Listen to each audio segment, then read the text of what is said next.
So hello guys, welcome to my daily blog. আর আমি সকাল সকাল এখন ঘুম থেকে উঠে পড়লাম। তারপর এদিকে আমি সকাল সকাল ফ্রেশ হয়ে নিয়ে এসে এদিকে আমি সকালের টিফিনটা কমপ্লিট করে নিলাম। আর একটু বেলা হতে না হতে আমি চলে গেছিলাম শান্তিনগর। আর শান্তিনগর গিয়ে দেখছি এখানে বাচ্চারা ক্রিকেট টুর্নামেন্ট খেলছে। তারপর এদিকে আমি বাড়িতে এসে নিয়ে বালিগুলো চেলে নিয়ে এদিকে আমি বস্তায় ভরে নিলাম। আর একটু বেলা হতে না হতে আমি আর আমার বন্ধু চলে গেছিলাম সাইকেল নিয়ে চড়ক মেলা দেখার জন্য। তারপরে এদিকে চড়কে আসার পরে দেখতে পাচ্ছ যে এখানে পিঠের উপরে দাঁড়িয়ে সবাইকে মারছে। তারপরে এদিকে সবাই একসাথে কান্নাকাটি করছে। তারপরে এদিকে লাশ নিয়ে একটু গোল গোল ঘুরছে। আর এদিকে একটু রাত হতে না হতে এখানে দেখতে পাচ্ছ চড়কের মেলায় কত লোকজনের ভিড় জমে গেছে এখন।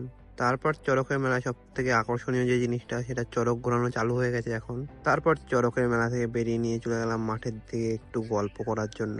সো গাইজ, আজকের মতন ভিডিওটা আমার এখানে শেষ। ভিডিওটা ভালো লাগলে লাইক, কমেন্ট এন্ড শেয়ার করে দেবেন। নেক্সট ডে আবার নতুন ভিডিও আসবে। So tata guys.